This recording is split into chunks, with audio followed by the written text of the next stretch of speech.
The tray of glasses shook in Clara Whitfield's hands the moment she felt eyes on her back. She turned too quickly, and the world tilted. Champagne sloshed against crystal, and for one terrible second she thought every glass would shatter across the polished ballroom floor in front of half of London's nobility. A hand shot out and steadied the tray before disaster struck. She looked up into the face of the man who had saved her from public ruin, and her stomach dropped for an entirely different reason. Alexander Ashford, Duke of Camden, was watching her with an expression that was not kind.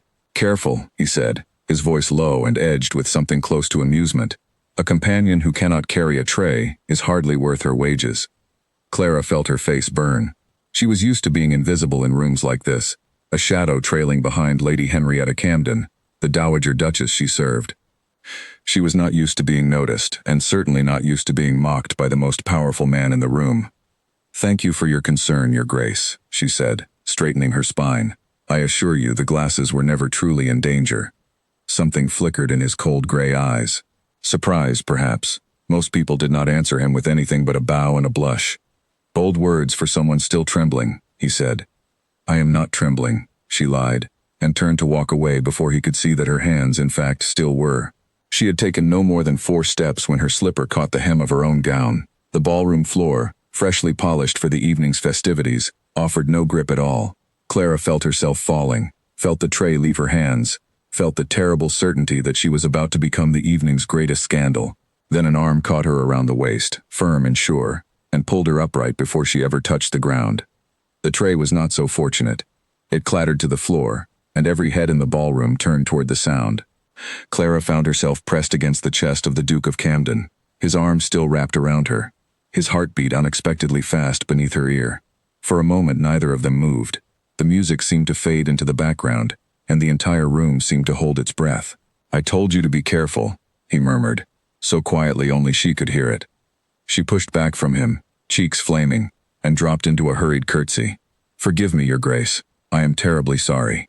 He said nothing. He simply looked at her, his jaw tight, as though he were angry at himself for catching her at all.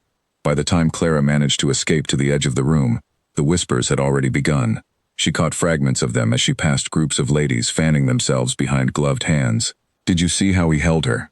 A companion, of all people. The Duke of Camden does not touch anyone, not since his sister died." That last comment made Clara pause.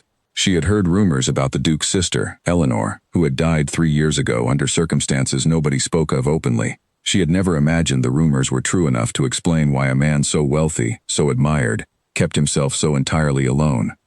"Clara." The Dowager's voice cut through her thoughts. Lady Henrietta Camden sat in her usual chair near the fireplace, her cane resting against her knee, her sharp eyes missing nothing. "Come here."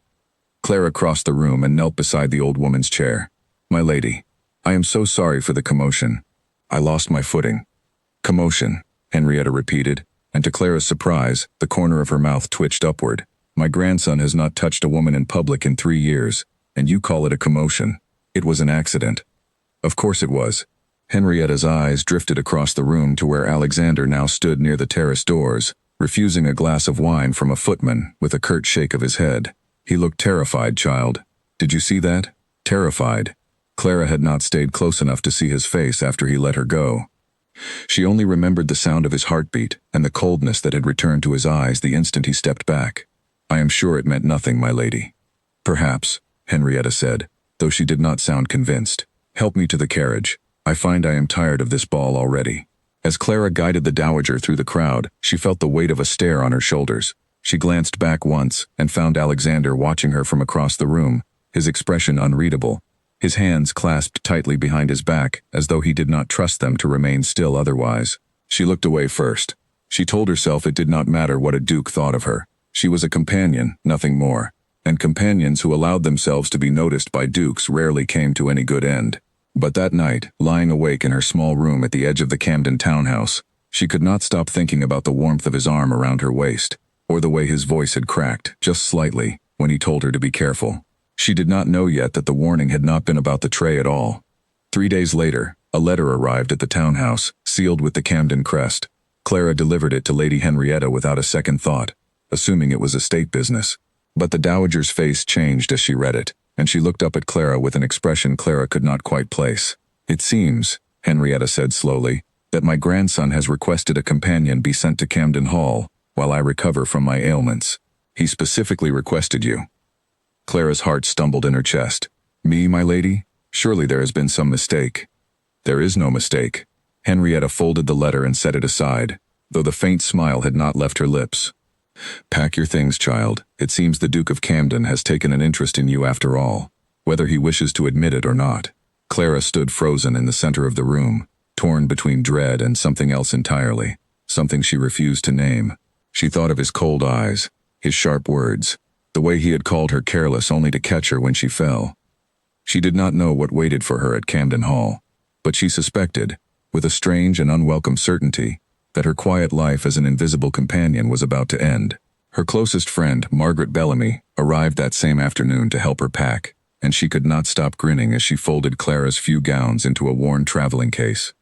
"The Duke of Camden," Margaret said, shaking her head in wonder. "Everyone in London is talking about it. They say he has not so much as danced with a lady in 3 years, and now he has summoned you to his own house." "It is not what you think," Clara said, though her hands trembled slightly as she wrapped a shawl around her hairbrush. "He is arranging for someone to look after his grandmother's affairs while she recovers. That is all. He asked for you by name." Margaret set down the case and studied her friend's face. "Clara, be careful. Men like that do not simply notice companions by accident." "He called me careless in front of half the ballroom," Clara said. "I do not think noticing is the correct word."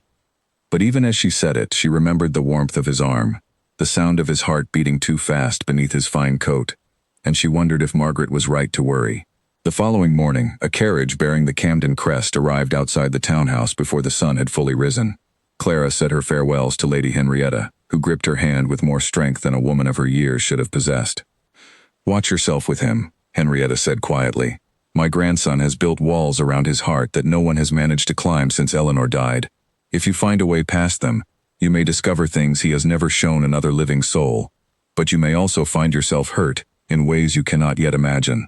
Clara did not know how to answer that, so she simply nodded and climbed into the carriage. The journey to Camden Hall took the better part of a day, and Clara spent most of it staring out the window at the passing countryside, her mind turning over everything she had heard about the Duke and his family. Eleanor Ashford had been younger than Alexander by several years, and by all accounts she had been the light of the household before her death. No one spoke of how she had died, only that the Duke had changed entirely afterward, retreating from society and burying himself in the management of his estates. When the carriage finally rolled through the gates of Camden Hall, Clara felt her breath catch at the sight of it. The house rose from the landscape like something carved from a fairy tale, all gray stone and towering windows, with gardens stretching in every direction as far as she could see. A footman helped her down from the carriage, and she found herself standing before the great front doors just as they opened. Alexander stood in the entrance, dressed simply for a man of his rank, his expression as guarded as it had been in the ballroom. "Miss Whitfield," he said, his voice formal and distant. "I trust your journey was comfortable." "It was, Your Grace. Thank you for the carriage." He studied her for a long moment, and Clara had the strange sensation that he was searching her face for something, though she could not guess what. Then he turned abruptly and gestured for her to follow him inside. "You will manage the household correspondence and assist with my grandmother's affairs from a distance," he said, as they walked through a grand entrance hall lined with portraits of stern-faced ancestors. "You will keep to the east wing, and you will not require anything further from me beyond what is necessary for your duties." "Of course, Your Grace." He stopped walking so suddenly that she nearly collided with his back. When he turned to face her, something in his expression had shifted, though he masked it quickly behind the same cold composure she had seen in the ballroom. "I want to be clear about something, Miss Whitfield," he said. "What happened at the ball was an accident. Nothing more. I would ask that you not read anything further into it." "I had no intention of reading anything into it, Your Grace," Clara said, though her heart betrayed her with a quick, uncomfortable beat. "Good." He held her gaze a moment longer than necessary before turning away again. "See that it stays that way." As she watched him disappear down the corridor, Clara could not help but wonder why a man so determined to convince her that nothing had happened had gone to such trouble to explain it at all. She had a feeling, standing alone in that vast and silent hall, that her time at Camden House would test every careful wall she had built around her own heart just as much as his. A scream tore through the east wing of Camden Hall in the middle of the night, and Clara was out of bed before she had even fully woken. She grabbed a candle and ran into the hallway, her heart hammering. only to find one of the younger housemaids standing frozen outside a closed door, her face white with fear. "There is smoke, miss," the girl whispered. "From the old nursery. I saw it under the door." Clara did not hesitate. She pushed past the girl and threw open the door, and a thin curl of smoke rose from an overturned candle near a stack of old curtains.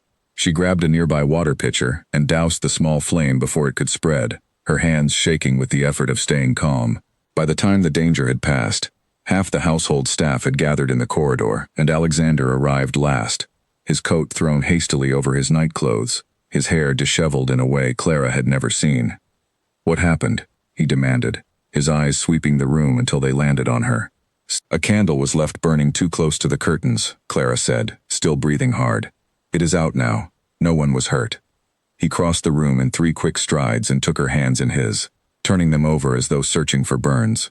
His touch was rougher than she expected, urgent in a way that startled her. "You could have been hurt," he said, his voice low and strangely raw.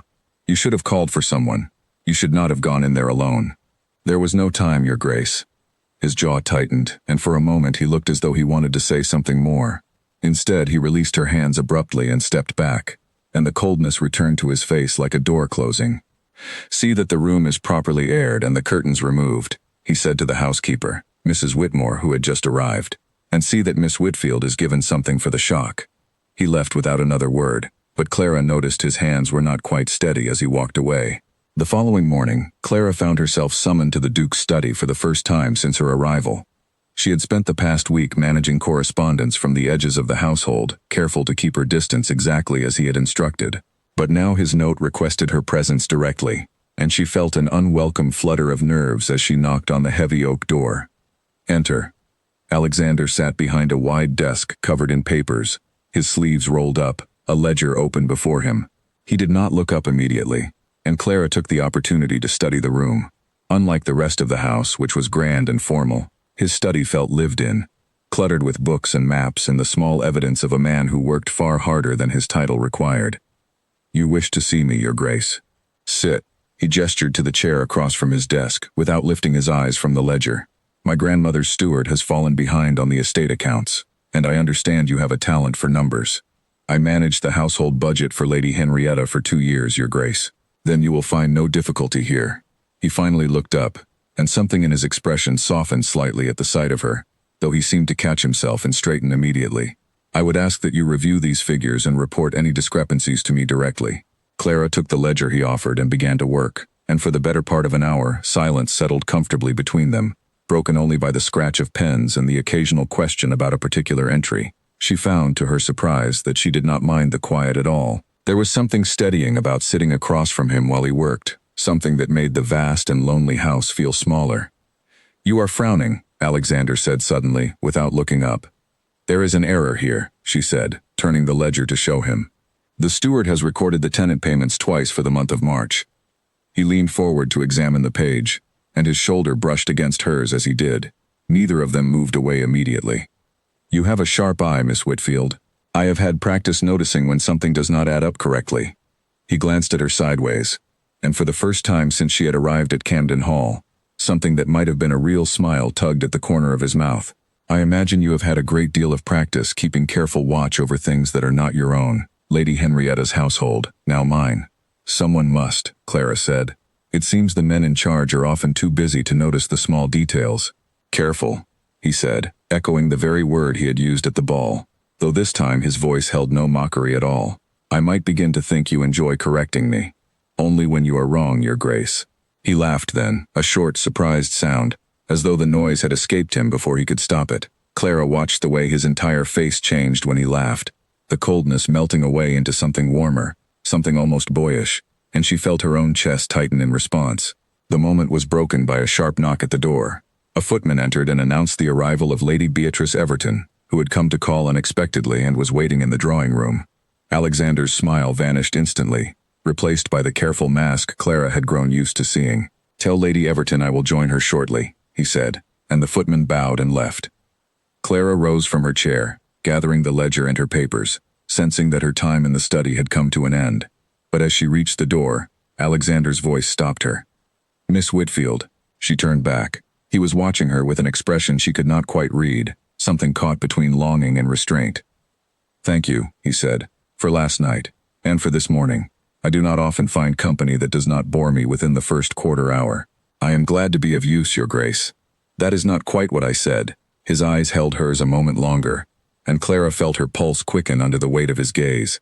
Then he looked away, back down at his papers, and the moment passed. "You may go." Clara left the study with her heart beating strangely fast, and she did not notice, as she walked back toward the east wing, that Lady Beatrice Everton stood watching her from the drawing-room doorway, her painted smile sharp as a blade. Over the following days, Clara found herself drawn deeper into the rhythms of Camden Hall, and deeper still into the strange, careful orbit of its master. Alexander began seeking her out under increasingly thin pretexts, a question about the accounts that could easily have waited, a request that she review his correspondence, though he had managed it alone for years before her arrival. She told herself it meant nothing. She told herself she was simply useful to him, nothing more. But she began to notice things, the way he watched her when he thought she was not looking, the way his shoulders relaxed, just slightly, whenever she entered a room, the way he sometimes started to reach for her hand and stopped himself, as though remembering some rule he had made and was determined not to break. One evening, as autumn rain lashed against the windows of the hall, Clara found him standing alone in the portrait gallery, staring up at a painting she had never had reason to examine closely. She approached quietly, and when she saw the subject of the portrait, she understood immediately why his expression had turned so distant and sad. A young woman with the same gray eyes as Alexander smiled down from the canvas, her hand resting on the head of a hunting dog, her whole posture full of a warmth Clara had never seen in the current duke. "Your sister," Clara said softly. Alexander did not turn. "Eleanor," he said. "She would have liked you, I think. She never had patience for people who pretended to be something they were not. What happened to her, Your Grace, if I may ask?" For a long moment, she thought he would not answer, that she had overstepped some invisible line she was not meant to cross. Then he spoke, his voice quiet and strained, as though the words cost him something physical to release. "She died 3 years ago. A fever," the physician said, though I have never quite believed it was so simple. He finally turned to look at her, and the pain in his eyes struck her like a physical blow. "I was traveling on a state business when she fell ill. By the time I returned, she was already gone. I did not even have the chance to say goodbye. I am so sorry." "Everyone is sorry," he said, a bitter edge creeping into his voice. "Sorry does not bring her back. Sorry does not undo the fact that I was not here when she needed me most." Clara reached out, almost without thinking, and touched his arm gently. He flinched at the contact, but he did not pull away. "You could not have known," she said. "You cannot carry that weight forever, Your Grace." "Can I not?" He looked down at her hand on his sleeve, and something in his expression cracked open, raw and unguarded in a way she had never witnessed from him. "I have spent 3 years building walls to keep anyone else from mattering enough to hurt me, the way losing her did. And then you fell into my arms at that ball, and every wall I built began to crumble." Clara's breath caught. "Your Grace." "Alexander," he said quietly. "When we are alone, you may call me Alexander." The rain continued to beat against the windows, and in the dim light of the portrait gallery, surrounded by the painted faces of his ancestors and the ghost of his sister's warm smile, Clara understood that whatever careful distance they had both tried to maintain was already gone, swept away as surely as her footing had been on that ballroom floor. Later that same evening, Clara sat by the small fire in her room, still turning over every word Alexander had spoken in the portrait gallery. She had come to Camden Hall expecting nothing more than quiet work and quieter distance, and instead she found herself carrying the weight of a man's grief in her chest, as though it were her own. A knock at her door pulled her from her thoughts. She opened it to find Mrs. Whitmore standing in the corridor, a folded note in hand. "This arrived for you, miss, from Lady Everton." Clara frowned, taking the note with some confusion. She had exchanged no more than a handful of polite words with Beatrice Everton since her arrival, and she could not imagine what business the woman might have with her. The note was brief and elegantly written, inviting Clara to take tea in the drawing room the following afternoon. Clara accepted out of politeness, though something about the invitation left her uneasy. The next day, she arrived at the appointed hour to find Beatrice seated by the window, a pot of tea already steaming on the table between them. Beatrice's smile was warm, but her eyes were sharp and assessing as Clara took her seat. "Miss Whitfield," Beatrice said, pouring tea with practiced grace, "I confess I have been curious about you since the ball. The companion the Duke of Camden caught in his own arms. Quite the talk of the season." "It was an accident, my lady." "Of course it was." Beatrice's smile did not waver. "Though I understand you have become rather indispensable here at Camden Hall, managing the accounts, reviewing his correspondence, spending rather a great deal of time alone with him in that study of his." Clara kept her expression carefully neutral. "I am simply performing my duties." "Naturally." Beatrice set down her cup with a small, precise clink. "I should tell you, Miss Whitfield, that Alexander and I have known each other since childhood. Our families have long expected a match between us. It would unite two of the oldest estates in the county, and it is what his grandmother has always wished for him." "I was not aware," Clara said, though something in her chest tightened uncomfortably at the words. "There is no reason you should have been. It is simply a matter of time before matters are settled properly." Beatrice's gaze sharpened, the warmth in her expression cooling by several degrees. "I only mention it so that you understand your position here. A companion is a useful thing to have in a household, but it would be unwise to mistake usefulness for anything more permanent." Clara held the other woman's gaze steadily, refusing to let the sting of the words show on her face.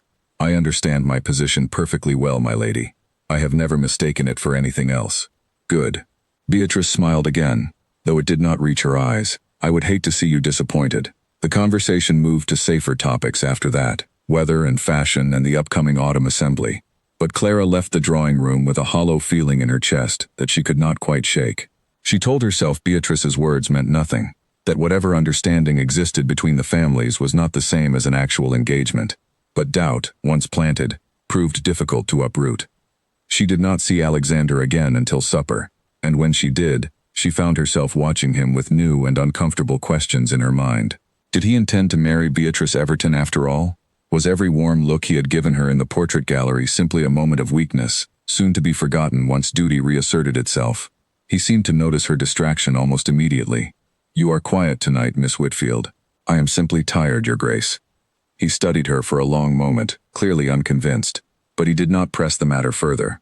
It was only as the meal drew to a close that he spoke again, his voice low enough that the servants clearing the table would not overhear. "Lady Everton called on you today, I understand." Clara's fork paused halfway to her plate. "Word travels quickly in this house." "It does." His expression grew guarded once more. "Whatever she said to you, I would ask that you not take it entirely to heart. Beatrice has a way of arranging the truth to suit her own purposes." "Is it not true then?" Clara asked before she could stop herself. "That your families have long expected a marriage between you?" Something flickered across his face, too quick for her to name. "There was talk of it once, years ago, before Eleanor died. It is not a matter that has ever been settled, and it is certainly not a matter I have any intention of pursuing." Relief flooded through her, swift and unwelcome, and she hated how much his answer mattered to her. "I only tell you this," Alexander continued quietly, "because I do not wish you to believe anything Beatrice may have implied about your place in this household. Your place here is exactly what I choose it to be. Nothing more and nothing less than that." Clara did not know how to answer such a statement, so she simply nodded, though her heart continued to beat far too quickly for the rest of the evening. She did not know yet how dangerous that closeness would prove to be, or how quickly Lady Beatrice Everton intended to see it destroyed. Glass shattered somewhere below stairs, followed by a sharp cry of pain, and Clara dropped her pen and ran toward the sound before she had even decided to move. She found one of the young kitchen maids, a girl named Susan, clutching her hand where a shard of broken crockery had cut deep into her palm. Blood welled between her fingers, and the girl's face had gone pale with shock. "Fetch clean linen and the physician," Clara ordered the nearest footman, kneeling beside Susan and pressing her own handkerchief firmly against the wound. "Quickly now." By the time Alexander arrived, drawn by the commotion, Clara had already staunched the worst of the bleeding and was speaking calmly to the frightened girl, keeping her talking to distract her from the pain.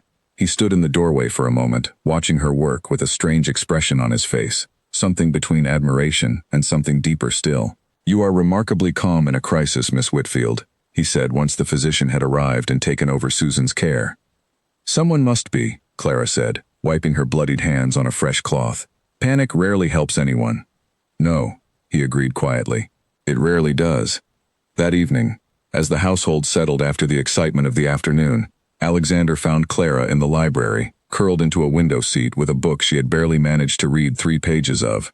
He sat across from her without invitation, and for a while, neither of them spoke. "I have been thinking about what you said," he told her finally, "about not carrying weight forever." Clara closed her book. And I find I do not know how to stop." He rubbed a hand across his jaw, weariness evident in every line of his posture. For 3 years I have told myself that if I simply work hard enough, manage the estate carefully enough, keep everyone at a careful distance, then I will never again fail someone the way I failed Eleanor. You did not fail her, Clara said softly. A fever is not something anyone can control, Your Grace. Alexander, he corrected gently, and perhaps you are right, but knowing a thing and feeling it are very different matters. I understand that better than you might think. He looked at her with sudden curiosity. Tell me. Clara hesitated, unused to being asked about herself rather than simply observing others. But something about the quiet of the library, the flickering firelight, the openness in his expression, loosened something in her chest. My father died when I was 12, she said. A riding accident.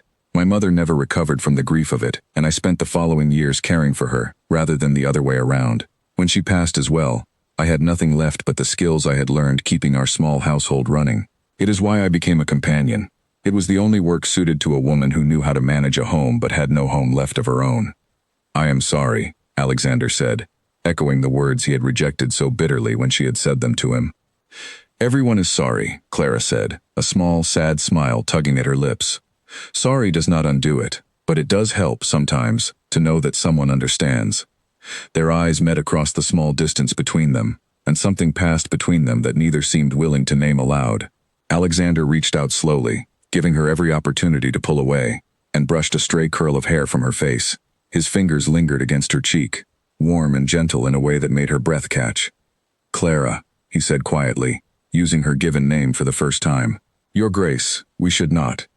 Alexander, he corrected again, softer this time. And perhaps we should not. But I find I no longer care as much for what we should do, as what I actually wish to do. He leaned closer, and for one suspended moment, Clara thought he might kiss her. She found she did not want him to stop, but before either of them could act on the pull between them, the library door opened, and a footman announced the arrival of unexpected guests. Alexander straightened immediately, the careful mask sliding back into place with practiced ease, and Clara rose from the window seat, smoothing her skirts with hands that trembled slightly. Lady Everton and Lord Percival Hale, Your Grace, the footman announced. They say the matter is urgent. Alexander's jaw tightened. Show them to the drawing room. I will join them shortly. Once the footman had gone, he turned back to Clara, and for a moment, the tenderness from moments before returned to his eyes. This conversation is not finished, he said quietly. I promise you that. Clara watched him leave, her heart still racing, and told herself that whatever had almost happened between them changed nothing about her position in this house. She was a companion. He was a duke. The distance between them remained as vast as it had always been, regardless of how close they had just come to closing it entirely. She did not learn what business had brought Beatrice and Lord Hale to Camden Hall until the following morning, when Mrs. Whitmore delivered the news along with her breakfast tray, her expression grave. There is talk among the staff, miss, the housekeeper said carefully. Lady Everton has been telling anyone who will listen that His Grace has compromised your reputation, that a man of his standing cannot continue to keep an unmarried companion so close without consequence to her honor, or to his own. Clara's stomach dropped. That is not true. Nothing improper has occurred between us. I know that, miss, and so do you, but you know as well as I do that truth rarely matters once gossip has taken hold. Mrs. Whitmore's kind face was etched with worry. Lady Everton is not a woman who loses gracefully, and it is plain to everyone in this house that she has set her sights on the Duke for a very long time. Clara spent the rest of the morning in a state of quiet dread, unable to focus on her usual duties, waiting for some summons that never came. It was not until afternoon that Alexander finally sought her out, finding her in the garden where she had gone to escape the tension of the house. You have heard, I assume, he said without preamble, his expression thunderous. Mrs. Whitmore told me. Is it true? Does Lady Everton truly believe she can dictate what is proper within your own household?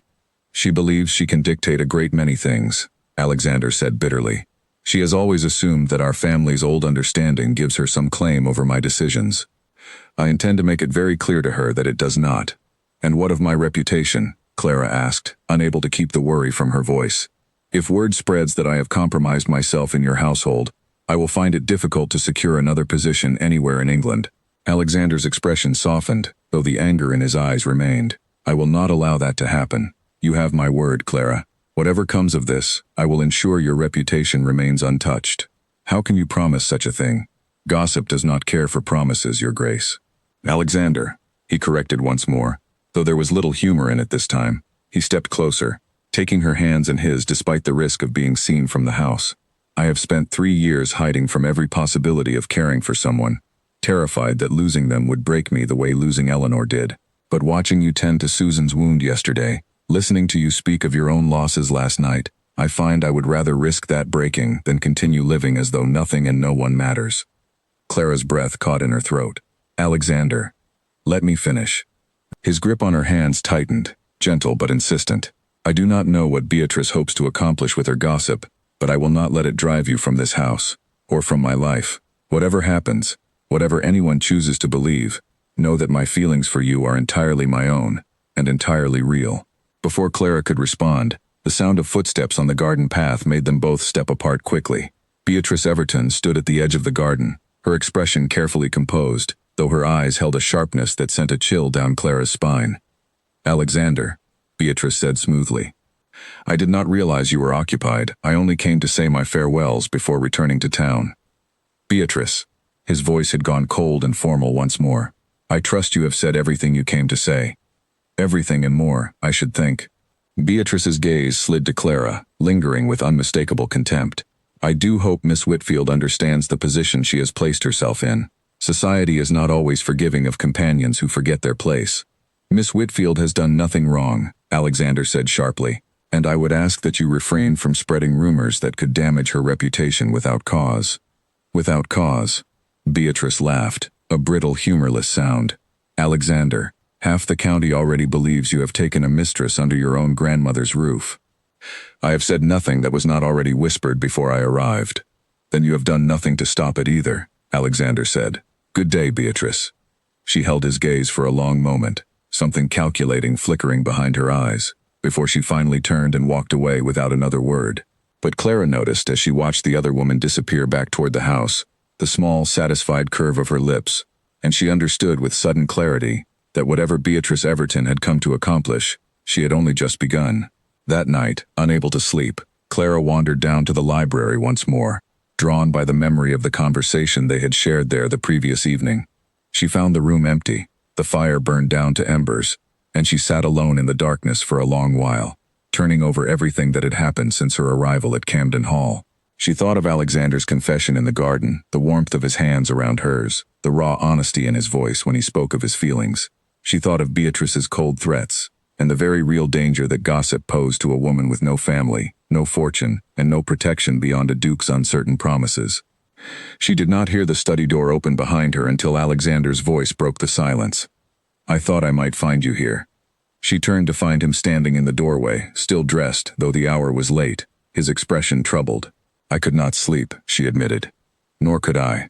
He crossed the room and sat beside her, close enough that their shoulders nearly touched. Clara, I meant what I said in the garden. Whatever Beatrice intends, whatever the county chooses to believe, I will not let it change what exists between us. And what does exist between us, Alexander? She asked quietly. I find myself uncertain of the answer, and I fear the uncertainty as much as any gossip. He turned to face her fully, his gray eyes searching hers in the dim firelight. I am uncertain of many things, Clara. I do not know how to trust something good after losing so much. I do not know how to promise a future when the past has taught me how quickly everything can be taken away. His hand found hers in the darkness, warm and steady. But I know that when I am with you, I no longer feel as though I am simply waiting for the next loss to arrive. I feel, for the first time in 3 years, as though I might actually be living again. Clara felt tears prick at her eyes, unexpected and unwelcome. That is a dangerous thing to say to a companion with no fortune and no family name, Your Grace. Alexander, he said for the 3rd time that day, and this time, when he leaned forward, he did not stop himself, and neither did she. Their lips met softly in the dying firelight, gentle and searching, and every careful wall either of them had built around their heart began, at last, to crumble entirely away. But even as Clara allowed herself, for one brief and perfect moment, to believe in the possibility of happiness, she could not shake the memory of Beatrice Everton's satisfied smile, or the certainty that whatever peace they had found tonight would not go unchallenged for long. Meanwhile, in a carriage rattling back toward town, Beatrice Everton sat across from Lord Percival Hale, her gloved hands folded tightly in her lap, her expression far less composed now that no one from Camden Hall could observe her. You saw them, she said, her voice sharp with fury. In the garden, hand in hand like a pair of common lovers. After everything our families have built toward, he chooses a penniless companion over me. Perhaps it is only a passing fancy, Lord Hale offered, though he did not sound convinced.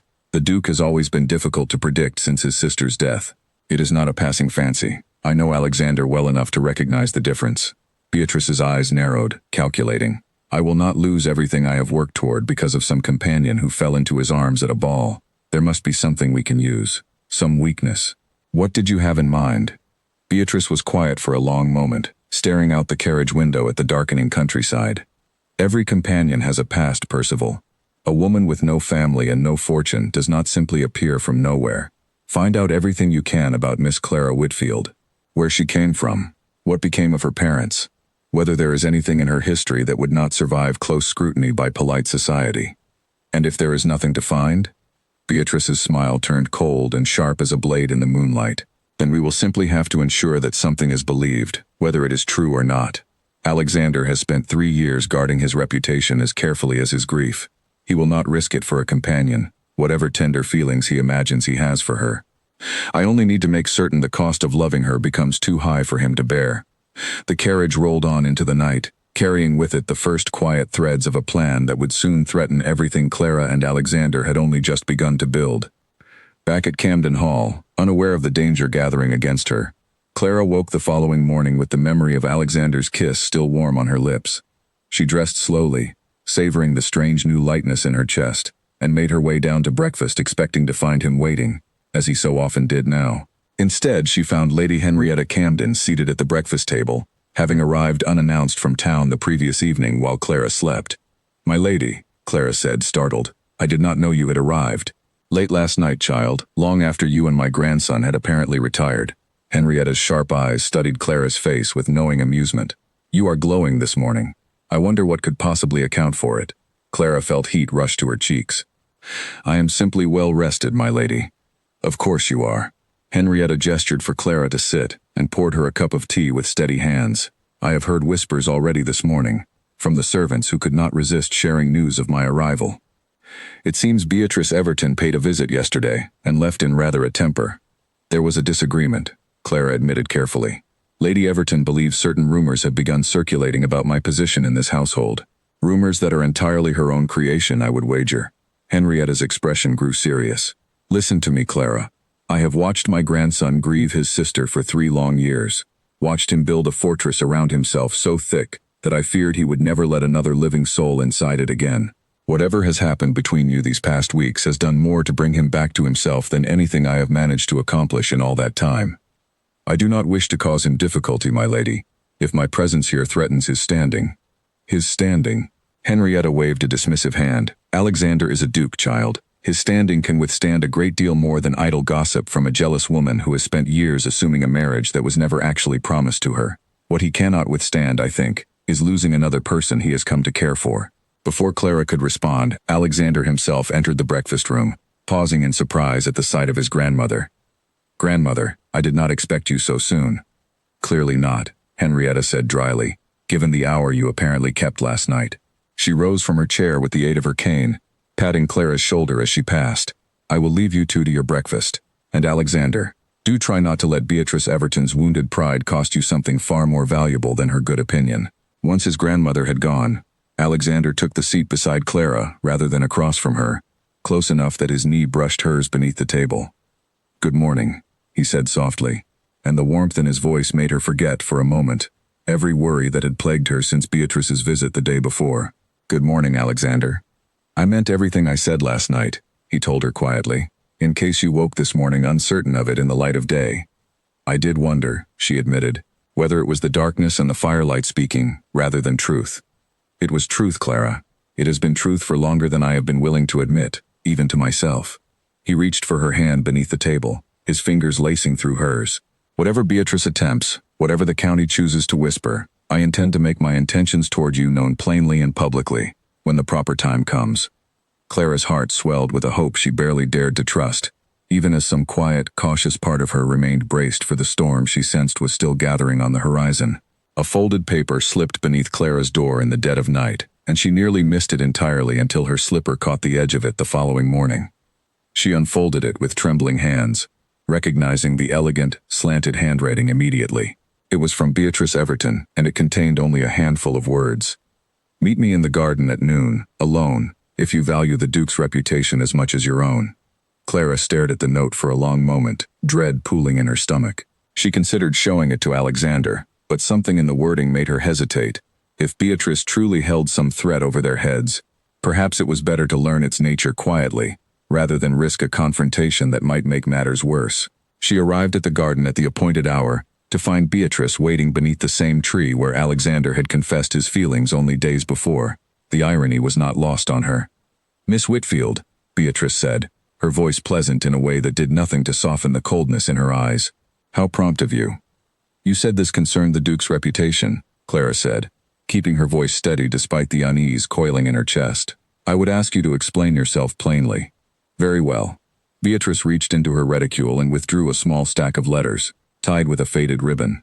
"I have spent the past several days making inquiries into your history, Miss Whitfield. It seems your father's death was not quite the simple riding accident you have led this household to believe."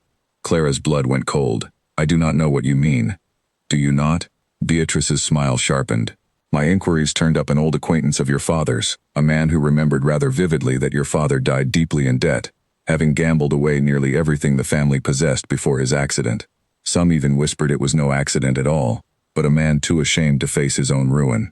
"That is a lie," Clara said, her voice shaking despite her effort to control it. "My father died honorably. Whatever debts existed were settled long before."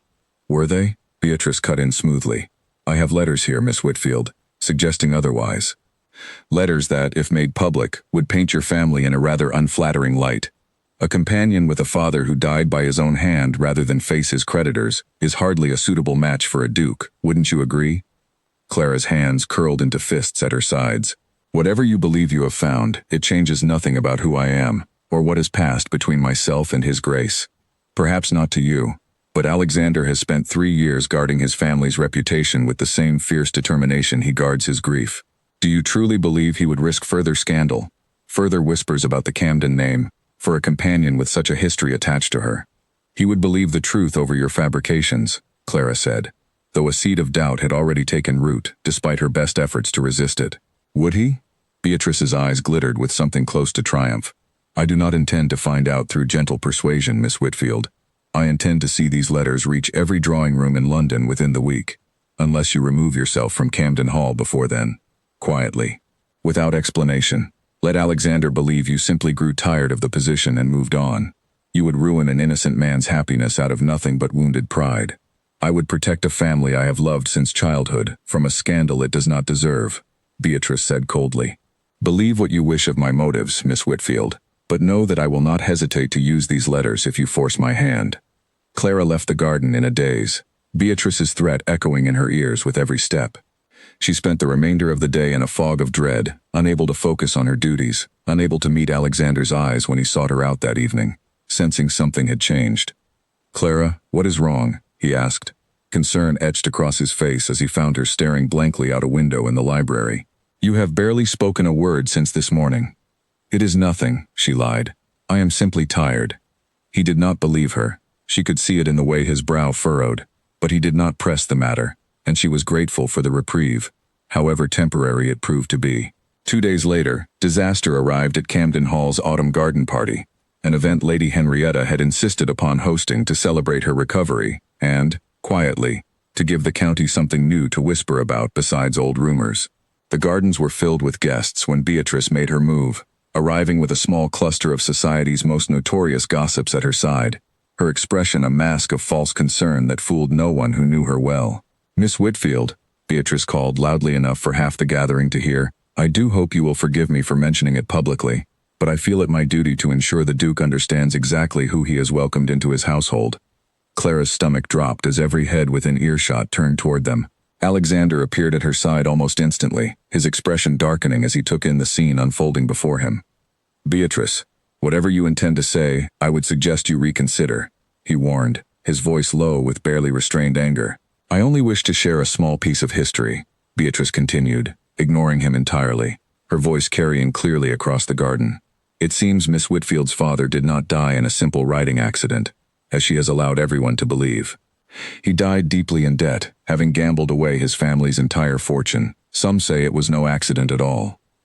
Gasps rippled through the gathered crowd, and Clara felt her face burn with humiliation as dozens of eyes turned to study her with new and unkind interest. She searched desperately for something to say, some way to defend herself, but the shock of the public accusation left her momentarily speechless. "That is enough," Alexander said sharply, stepping between Clara and the gathered crowd. "Whatever happened to Miss Whitfield's family is not fit subject for garden party gossip, Beatrice, and I would ask you to remember your manners." "I only speak the truth, Alexander," Beatrice said, feigning wounded innocence. "Surely you would not wish to remain ignorant of such things, given how close you have allowed her to become to this household. To you." The implication hung heavy in the air, and Clara watched, her heart sinking, as a flicker of uncertainty crossed Alexander's face before he could suppress it. It was brief, barely a heartbeat, but Clara saw it, and something inside her cracked at the sight. "Alexander," she said quietly, "is this true? Does what she says trouble you?" "Clara, He hesitated, clearly caught between his anger at Beatrice and some deeper, more private uncertainty that Beatrice's words had stirred despite his best intentions. "I need a moment to understand what has been said before I can respond properly." That hesitation, brief as it was, felt like a physical blow.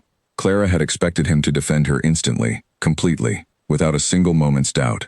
Instead, she saw a man momentarily unmoored by scandal, weighing the cost of loving her against everything he had spent 3 years protecting.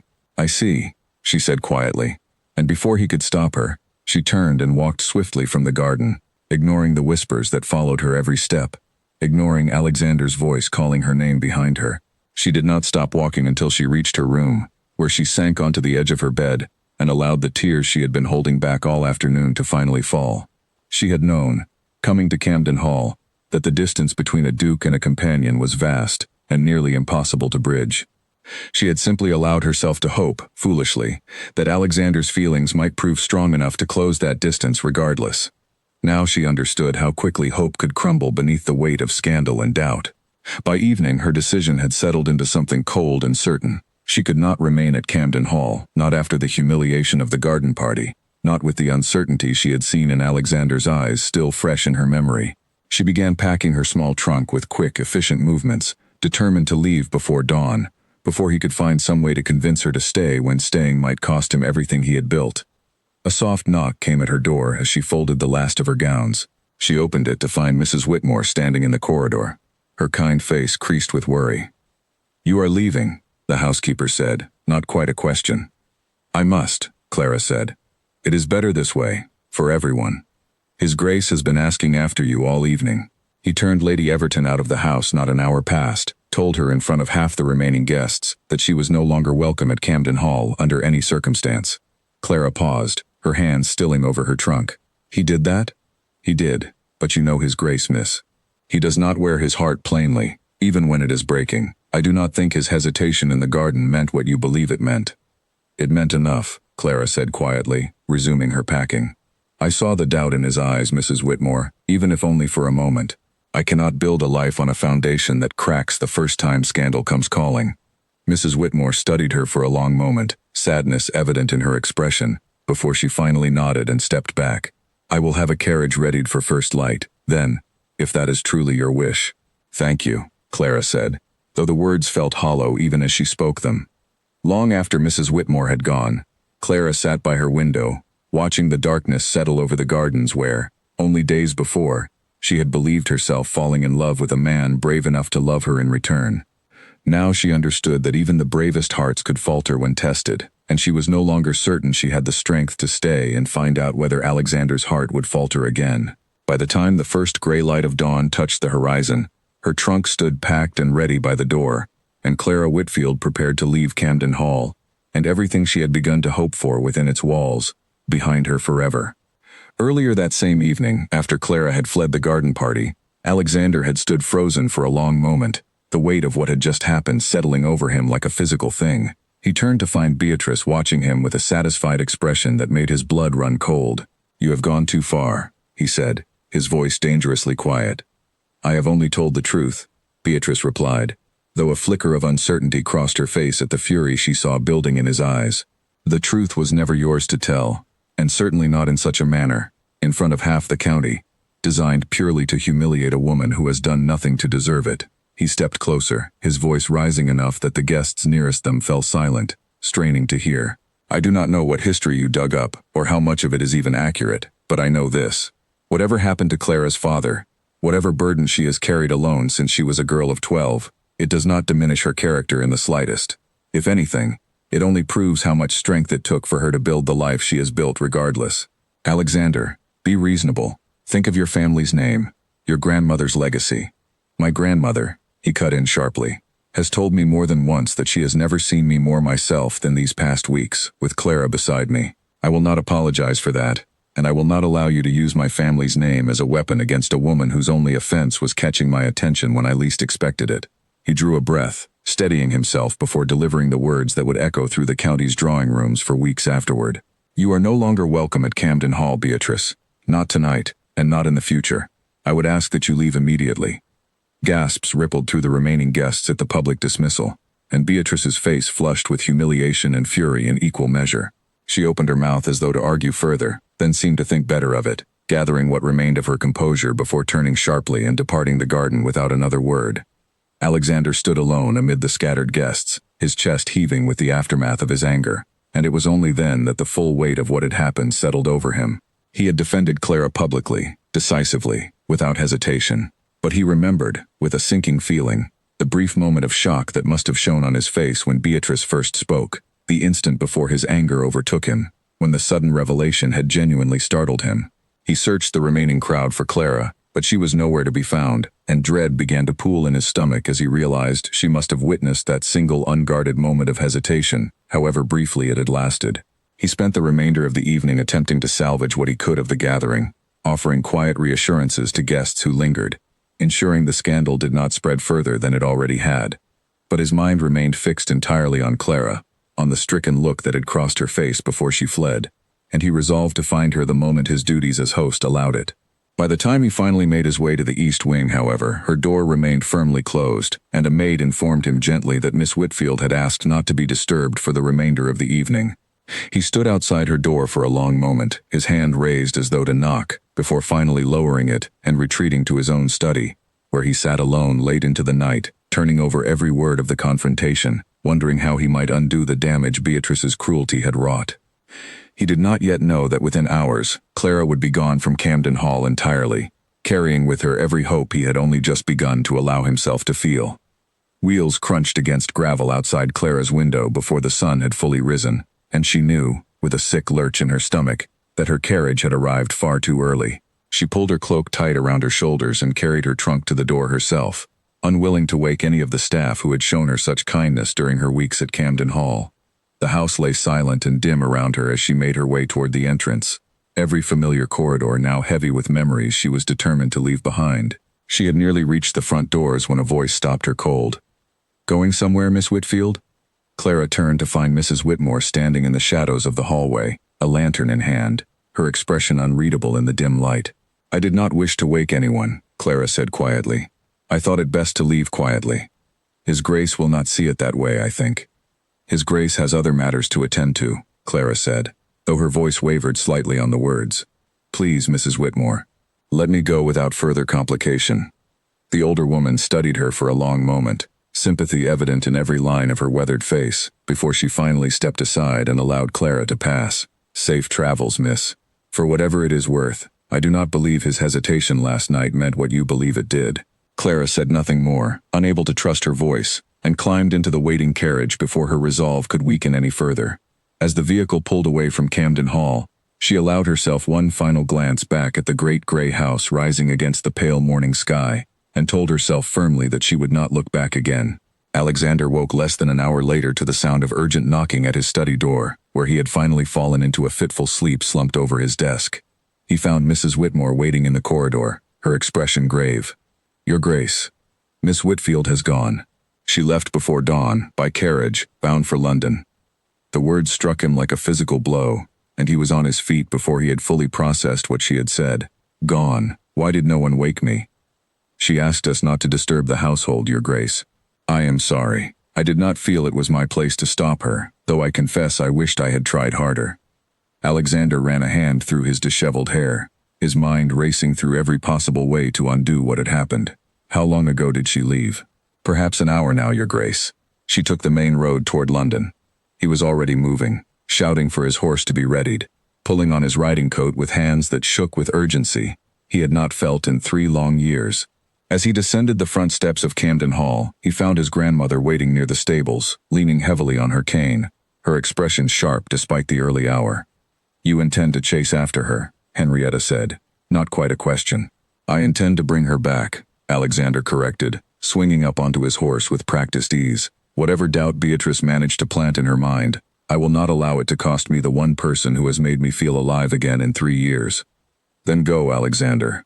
And when you find her, do not let pride or fear stand between you and the words you should have said last night. The moment Beatrice opened her mouth. He nodded once, grateful beyond words for his grandmother's understanding, and spurred his horse down the long drive of Camden Hall, chasing after a woman he had only just realized he could not bear to lose. The morning mist still clung to the fields as he rode, his mind turning over everything he wished he had said the previous evening, every reassurance he had failed to offer quickly enough. He pushed his horse harder, driven by a fear more visceral than any he had felt since the day he learned of Eleanor's death, the fear that he might arrive too late to fix what had been broken. He caught sight of the carriage nearly 2 hours later, stopped at a small inn along the London road where the horses had paused to rest.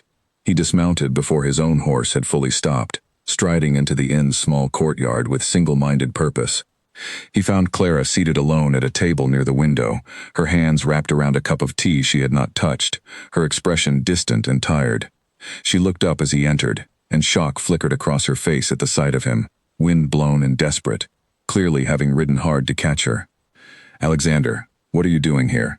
Stopping you from making a mistake we will both regret for the rest of our lives, he said, crossing the room to kneel beside her chair, uncaring of the curious stares from other travelers scattered throughout the inn.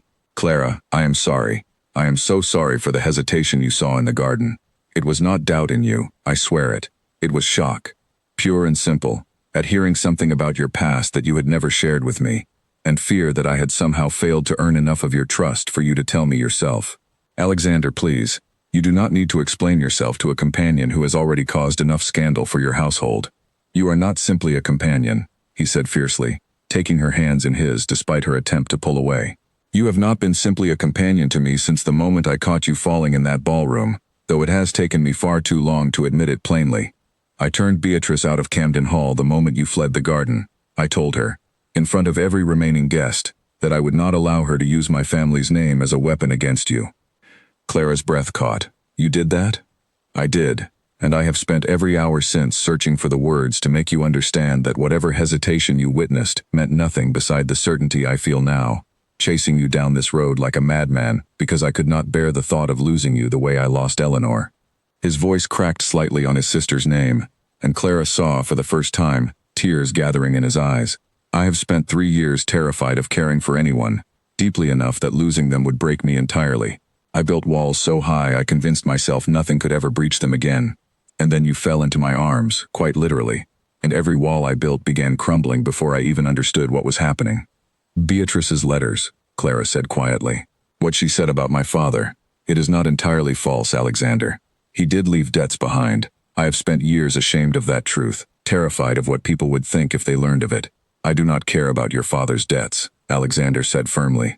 I care about the woman who spent her childhood caring for a grieving mother, who built an entire life for herself out of nothing but her own strength and resourcefulness, who tends to a bleeding kitchen maid with the same calm competence she brings to managing an entire estate's accounts. Nothing Beatrice found in your past changes any of that, Clara. Nothing she says or threatens will ever change how I feel about you. Clara's tears finally spilled over, and Alexander reached up to brush them away with gentle fingers, the same tenderness he had shown her in the portrait gallery, in the library, in every stolen moment they had shared since her arrival at Camden Hall. I was so frightened, she admitted. Not of Beatrice's letters, not truly.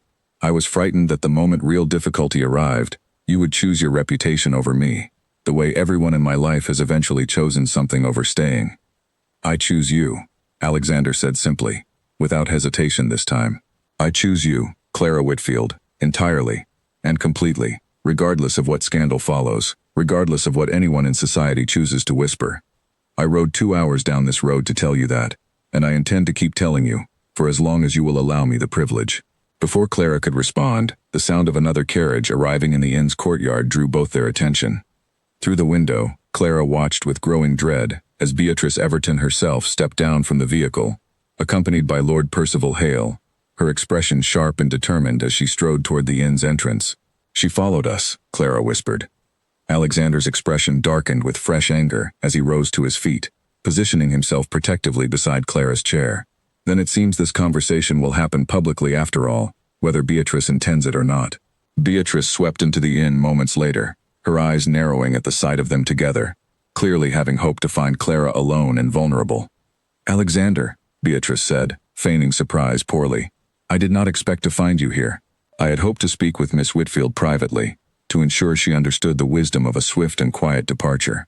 Whatever you intended to say to her, you may say it to both of us," Alexander said coldly.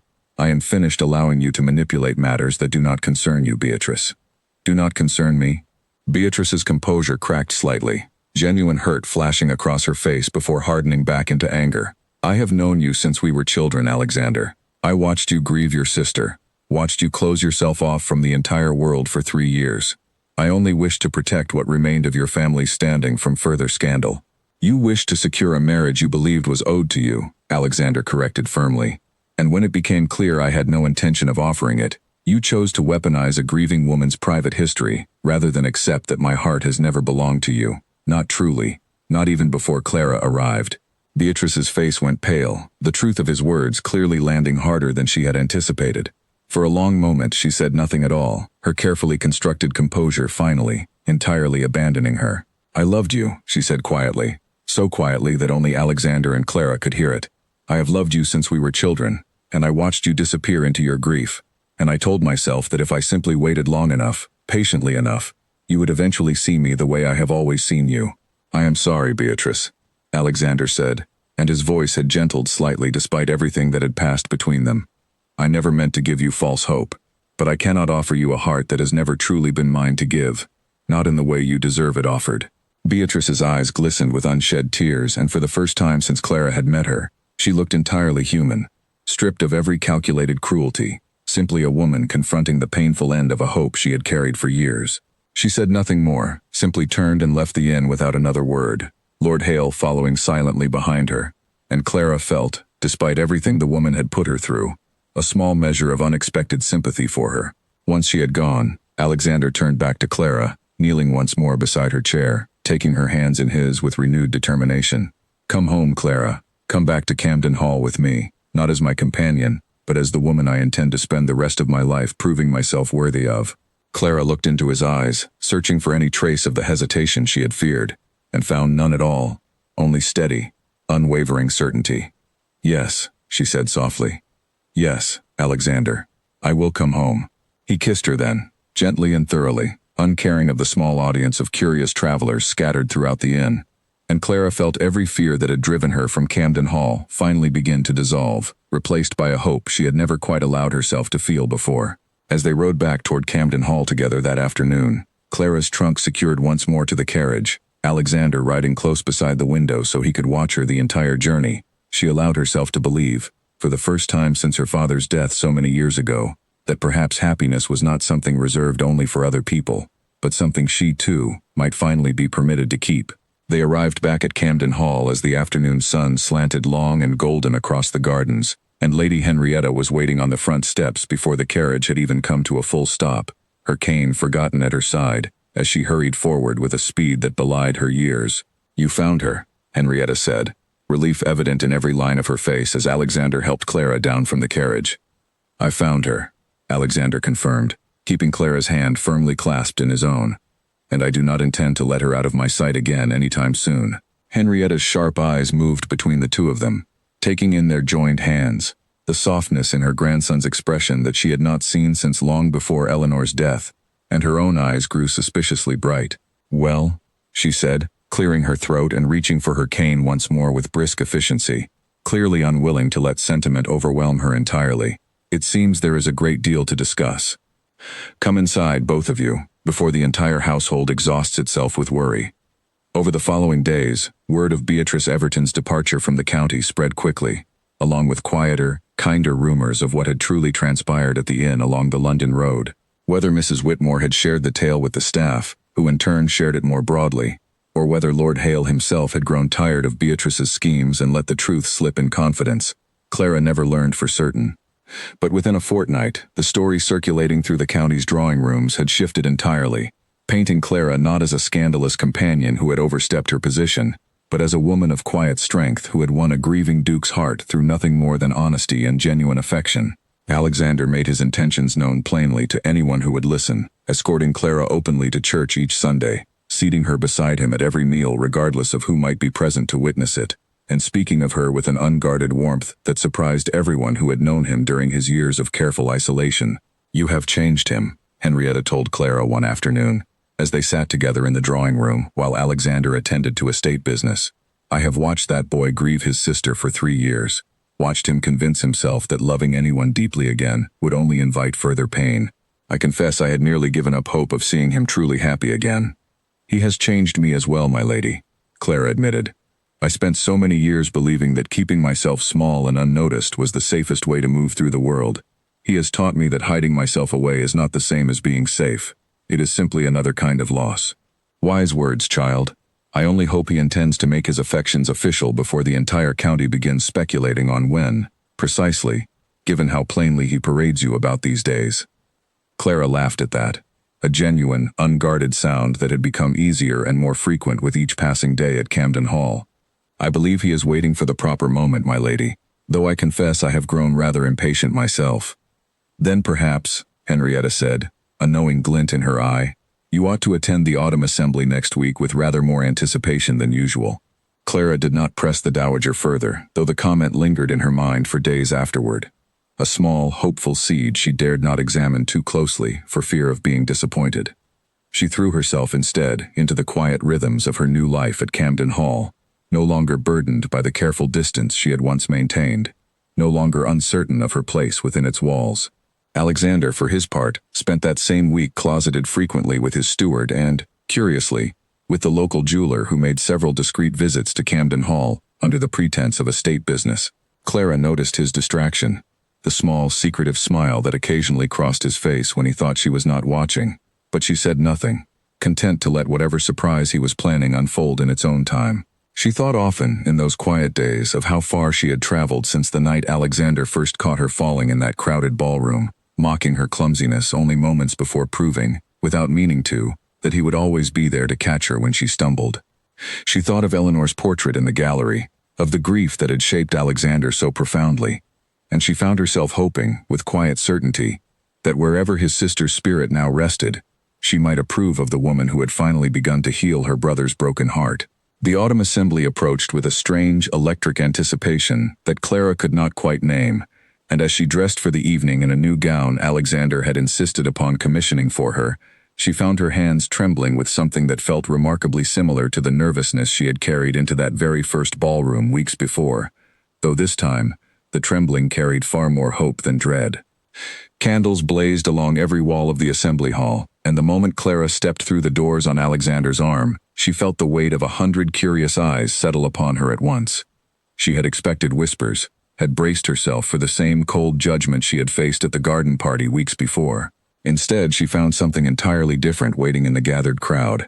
Nods of respect, warm smiles from ladies who had once regarded her with suspicion, the unmistakable sense that the story circulating through the county had shifted entirely in her favor. "You look as though you expected an ambush," Alexander murmured, leaning close enough that only she could hear him. "I did," Clara admitted, some of the tension easing from her shoulders as she took in the friendly faces around them. "I am pleasantly surprised to find myself mistaken. The county has always had a fondness for a good romance," he said, a smile tugging at his lips, "particularly one that ends with a villain thoroughly defeated and banished." Clara laughed softly, though her attention was quickly drawn across the room, where Lady Henrietta sat in a place of honor near the musicians, watching the two of them with an expression of barely contained anticipation. Beside her stood Mrs. Whitmore, dressed in her finest, along with several members of the Camden Hall staff who had been granted the rare privilege of attending as guests rather than servants for the evening. "You invited the staff," Clara said, surprised and touched in equal measure. They have shown you more kindness these past weeks than half the nobility in this room combined, Alexander said. It seemed only fitting they should witness whatever tonight brings. Before Clara could ask what precisely he meant, the orchestra began a new waltz, and Alexander led her onto the floor with the same quiet confidence he brought to every aspect of his life. They moved together easily, the steps familiar now after weeks of private practice in the Camden Hall ballroom, and Clara allowed herself, for the length of the dance, to simply enjoy the warmth of his hand at her waist and the steady certainty in his eyes as he watched her. It was near the end of the second dance that disaster struck, sudden and unexpected, in a way that echoed the very first night they had met. Clara's slipper caught against the hem of her gown as Alexander spun her through a turn, and she felt her balance give way entirely, the crowded room tilting sharply around her. For one suspended, terrifying moment, she was certain she would fall exactly as she had at that very first ball, humiliated once more in front of an entire room of watching eyes. Then Alexander's arms caught her, firm and sure, exactly as they had before, pulling her upright against his chest before she ever came close to the floor. The music faltered and stopped. The entire room fell silent, every eye fixed upon them, and Clara realized with a jolt that history had repeated itself in the most extraordinary way, the two of them frozen in an echo of the very moment that had first drawn them together. "Careful," Alexander said softly, and this time there was no mockery at all in his voice, only tenderness, and something that sounded remarkably like joy. "It seems I have not yet mastered the art of remaining upright in your presence," Clara said, breathless, still held securely in his arms.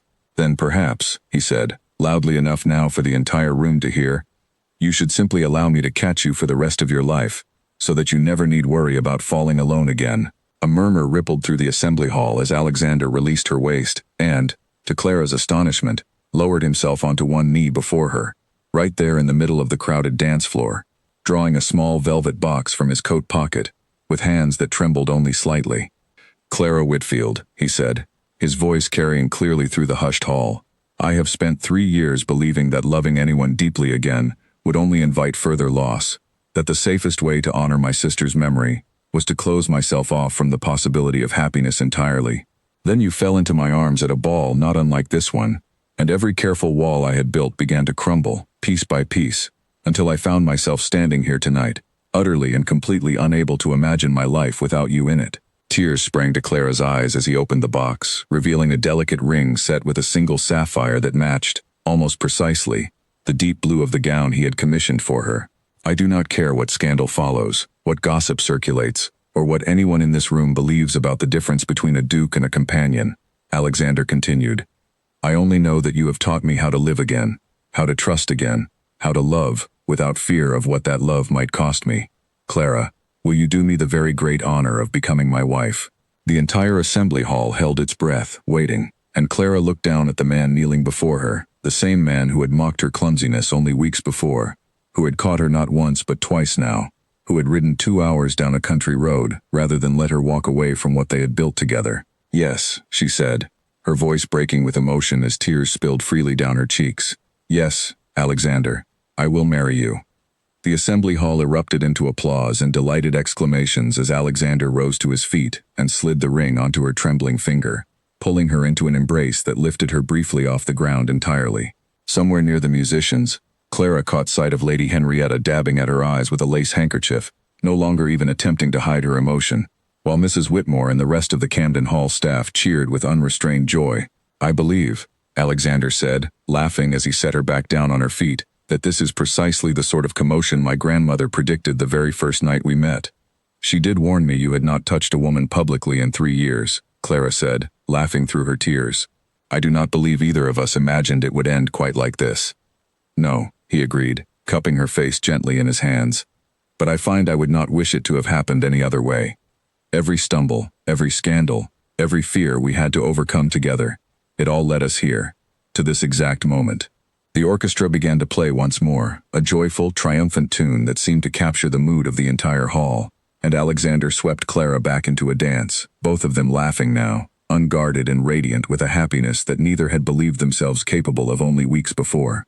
Later that evening, as the assembly began to wind down and guests slowly departed into the cool autumn night, Clara found a quiet moment alone with Lady Henrietta near the edge of the ballroom. "I told you, did I not?" Henrietta said, her eyes still bright with emotion, that you might find your way past the walls he built, if only you were patient and brave enough to try. You did, my lady. Though I confess I very nearly gave up entirely, more than once. The most important things in life rarely come easily, child. I lost my own husband far too young, and I watched my grandson lose his sister far too soon after. I had begun to fear this family was simply destined to know more grief than joy. Henrietta reached out and took Clara's hand, squeezing it with surprising strength. You have proven that fear entirely wrong, and for that, I will be forever grateful. Clara found Alexander waiting for her near the entrance a short while later, having bid farewell to the last of the departing guests, and together, they stepped out into the crisp night air, the stars scattered brilliantly across the sky above Camden Hall. Regretting your decision already? He teased gently, drawing her close against his side as they walked toward the waiting carriage. Never, Clara said, resting her head against his shoulder. Though I confess I never imagined, that first night you called me careless in front of half of London's nobility, that we would end up here. Nor did I, Alexander admitted, pressing a soft kiss to the top of her head. But I have found that the moments we least expect are often the ones that change everything, if only we are brave enough to catch them when they fall. As their carriage rolled away from Camden Hall beneath the star-filled sky, Clara allowed herself, at last, to fully believe in the future stretching out before her, a future built not on careful distance and guarded hearts, but on the kind of honest, hard-won love that had taught them both how to trust again, how to hope again, and how to catch one another, gently and completely, whenever life threatened to let them fall. News of the engagement spread through the county within days, and Camden Hall soon filled with the bustle of wedding preparations, seamstresses arriving to fit Clara for a gown far grander than anything she had ever imagined wearing, and letters of congratulation pouring in from families who had, only weeks before, whispered doubts about her suitability. Clara found the sudden attention overwhelming at times, but Alexander remained steady beside her through every fitting, every planning session, every moment of nervous uncertainty, his presence alone enough to calm the flutter of anxiety that occasionally rose in her chest. Margaret Bellamy arrived from London a week before the ceremony, embracing Clara tightly the moment she stepped down from her carriage. I knew it, Margaret said, laughing through happy tears as she held her friend at arm's length to admire the ring on her finger. The moment I heard he had summoned you to Camden Hall, I knew there was more to it than accounts and correspondence. I did not believe it myself, for the longest time, Clara admitted. I kept waiting for it to prove too good to be true. And now? Now, Clara said, glancing toward the window where she could see Alexander crossing the garden below, deep in conversation with his steward, pausing occasionally to glance up toward the house, as though checking that she was still there. Now I believe it entirely. The wedding itself took place on a crisp morning in early winter, the Camden Hall chapel filled with more guests than its old stone walls had welcomed in generations. Lady Henrietta sat in the front pew, dressed in her finest silks, her cane topped that day with a small ribbon of Camden blue in honor of the occasion. Mrs. Whitmore and the rest of the household staff filled several rows near the back, having been given the day free of their duties to attend as honored guests rather than servants. Clara walked down the aisle alone, having no living family to escort her, though she found she did not feel the absence as keenly as she had once feared she might. Lady Henrietta had insisted on standing at the chapel entrance to walk with her the final few steps, declaring firmly that no bride of the Camden family would walk unaccompanied on her wedding day, family by blood or not. Alexander waited at the altar, and Clara watched his composed expression soften into open wonder the moment he caught sight of her, tears glistening in his eyes despite his best efforts to maintain his usual dignified reserve. She had never seen him look more unguarded, more entirely himself, than in that single moment. You came, he murmured as she reached him, so quietly only she could hear it, an echo of the disbelief that had colored so much of their courtship. I told you I would, she whispered back. I intend to keep telling you, for the rest of our lives. The ceremony passed in a warm blur of vows and blessings, and when the vicar finally pronounced them husband and wife, the small chapel erupted into applause that felt far grander than its modest size might have suggested. Alexander kissed her softly before the entire gathered assembly, and Clara felt, for the first time in her life, entirely and completely home. The wedding breakfast that followed stretched long into the afternoon, filled with laughter and toasts, and the easy warmth of a household finally freed from years of careful grief. Lady Henrietta rose at one point, tapping her glass for silence, and delivered a toast that left few eyes in the room dry. I have watched this family endure more sorrow than any family ought to bear, she said, her voice steady, despite the emotion evident beneath it. I feared, for a long while, that my grandson had lost the capacity for joy entirely, buried beneath grief he carried far too long, far too alone. Clara Whitfield walked into our lives quite by accident, quite literally falling into them, and in doing so, she taught this entire household how to hope again. To my grandson and his bride, may you catch each other, always, whenever life threatens to let either of you fall. Glasses raised throughout the hall, and Clara found herself blinking back fresh tears as Alexander squeezed her hand beneath the table, his own eyes bright with the same overwhelming emotion. Later that evening, as the last of the guests finally departed and the great house settled into quiet once more, Clara and Alexander walked together through the portrait gallery, pausing before Eleanor's painted smile as they had so many times before. "I like to think she would have approved," Alexander said softly, gazing up at his sister's portrait.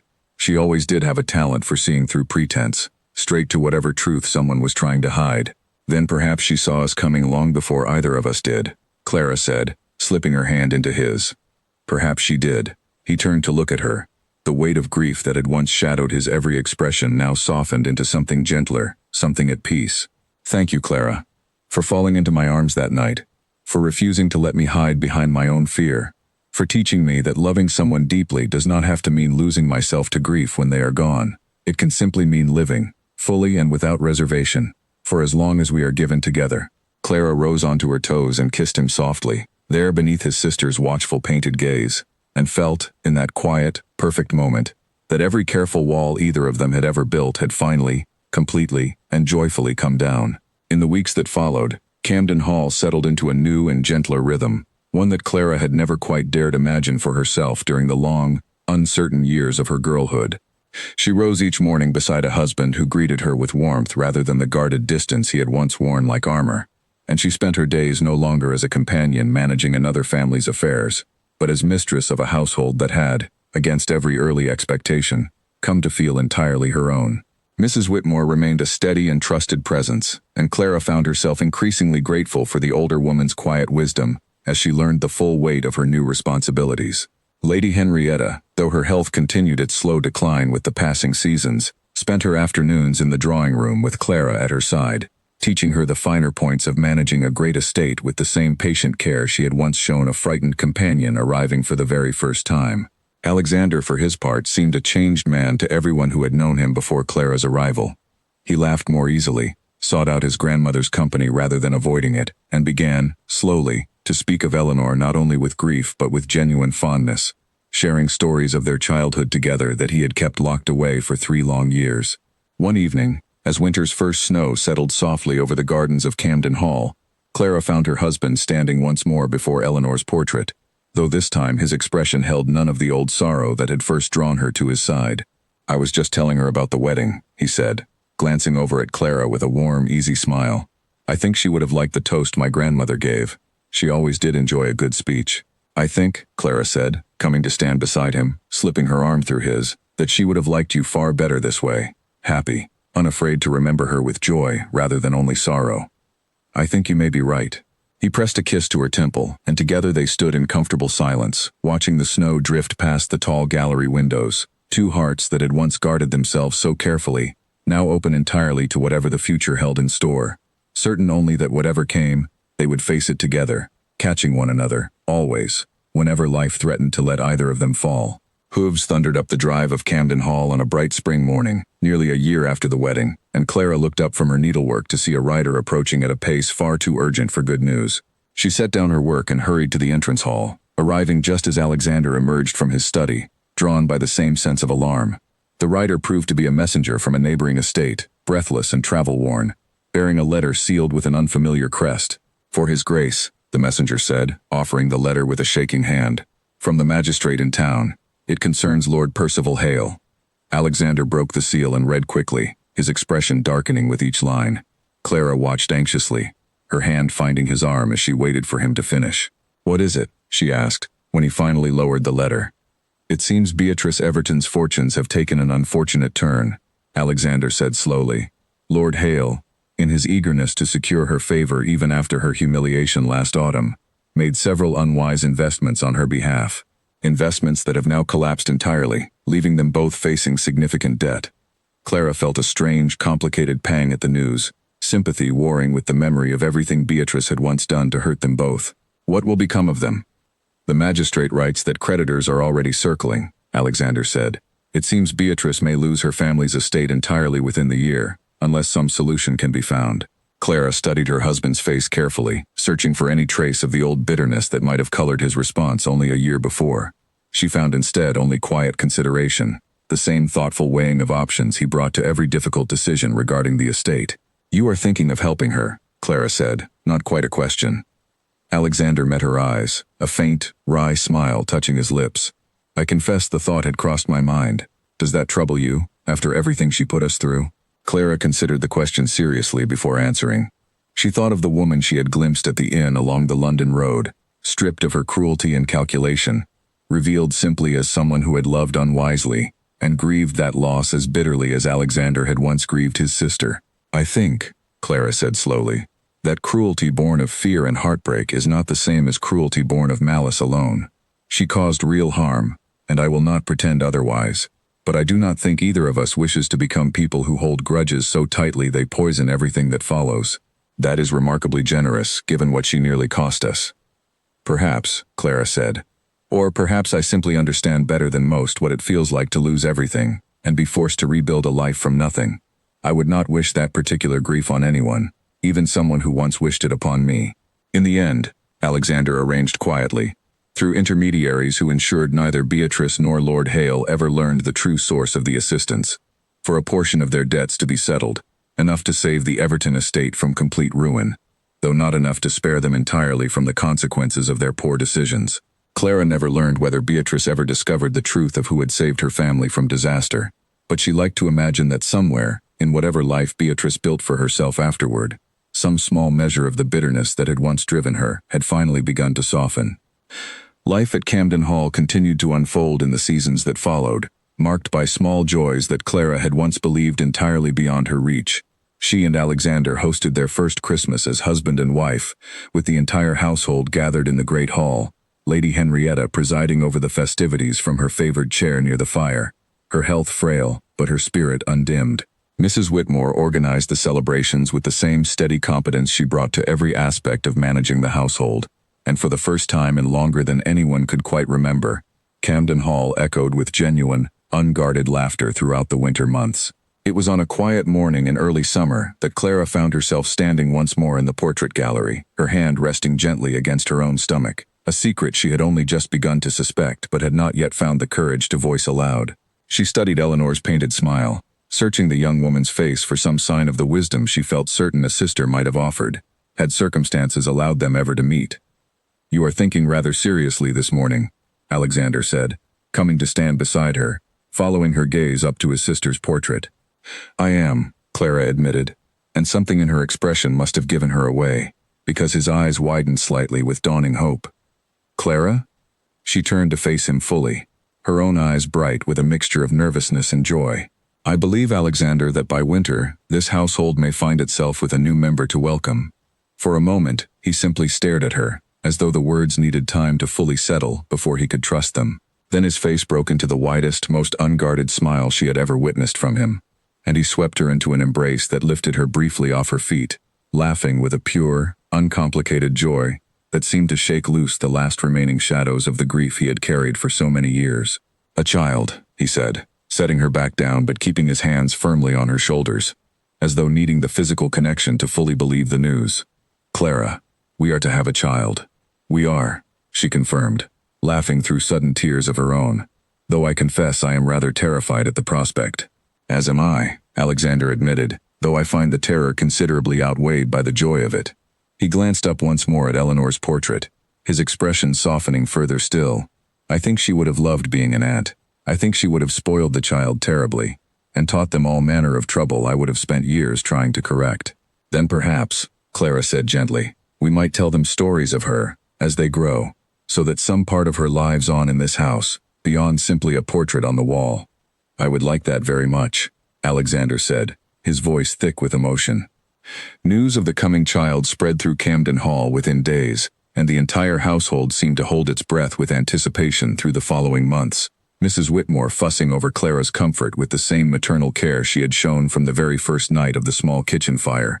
Lady Henrietta growing visibly stronger, as though the promise of a great-grandchild had given her renewed purpose against the frailty of her advancing years.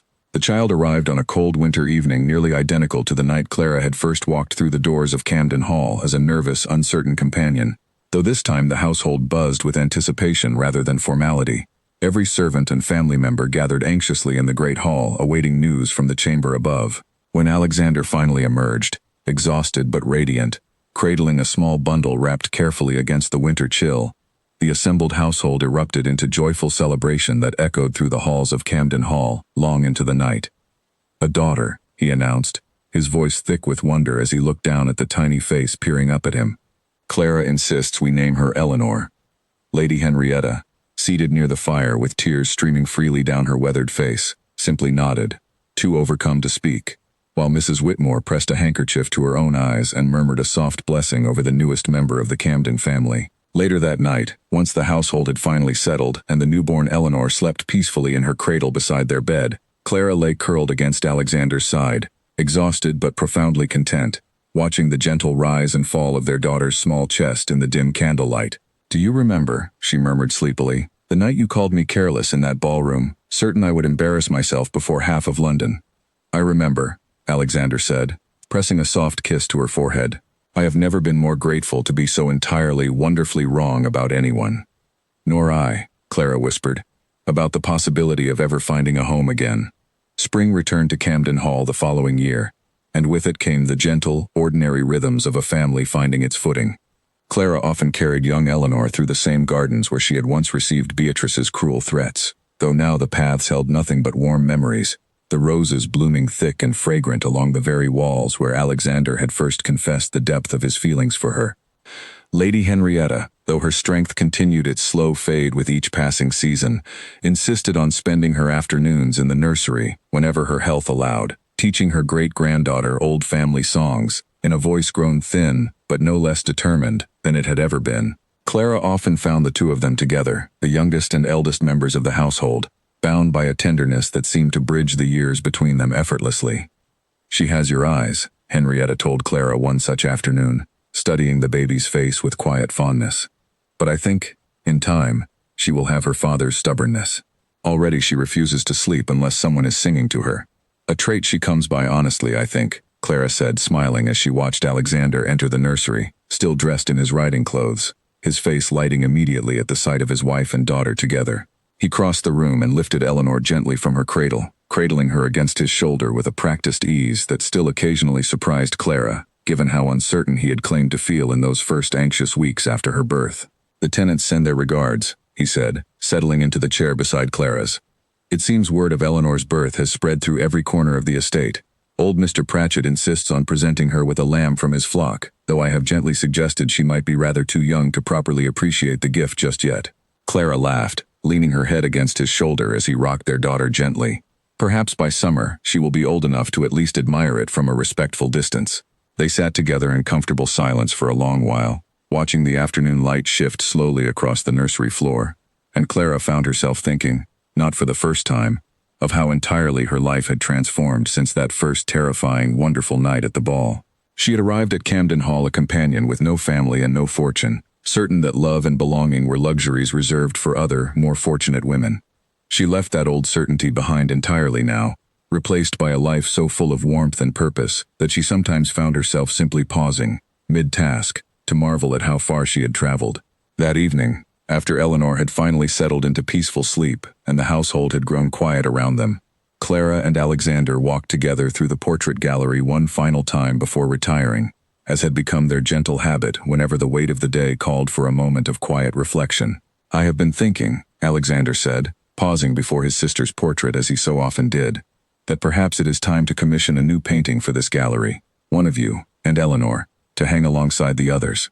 "I would like that very much," Clara said softly, "though I confess I have never been terribly skilled at sitting still for any great length of time." "No," Alexander agreed, a warm smile touching his lips as he drew her close against his side. "You have always been rather better suited to catching others than to standing still yourself. I suppose I shall simply have to catch you instead, whenever the artist requires it." Clara laughed, resting her head against his shoulder as they stood together beneath the gentle, watchful gaze of the family that had come before them. And outside, snow continued to drift softly past the tall windows of Camden Hall, settling over gardens that had witnessed heartbreak and healing in equal measure, over a house that had once echoed with 3 long years of careful guarded grief, and now rang instead with the promise of new life and unguarded joy. And within its walls a family that had been built from accident and stubbornness and hard-won trust settled into the quiet certainty that whatever challenges the future might bring, they would face them exactly as they had learned to face everything else together, catching one another gently, completely, and without hesitation, whenever life threatened to let any of them fall.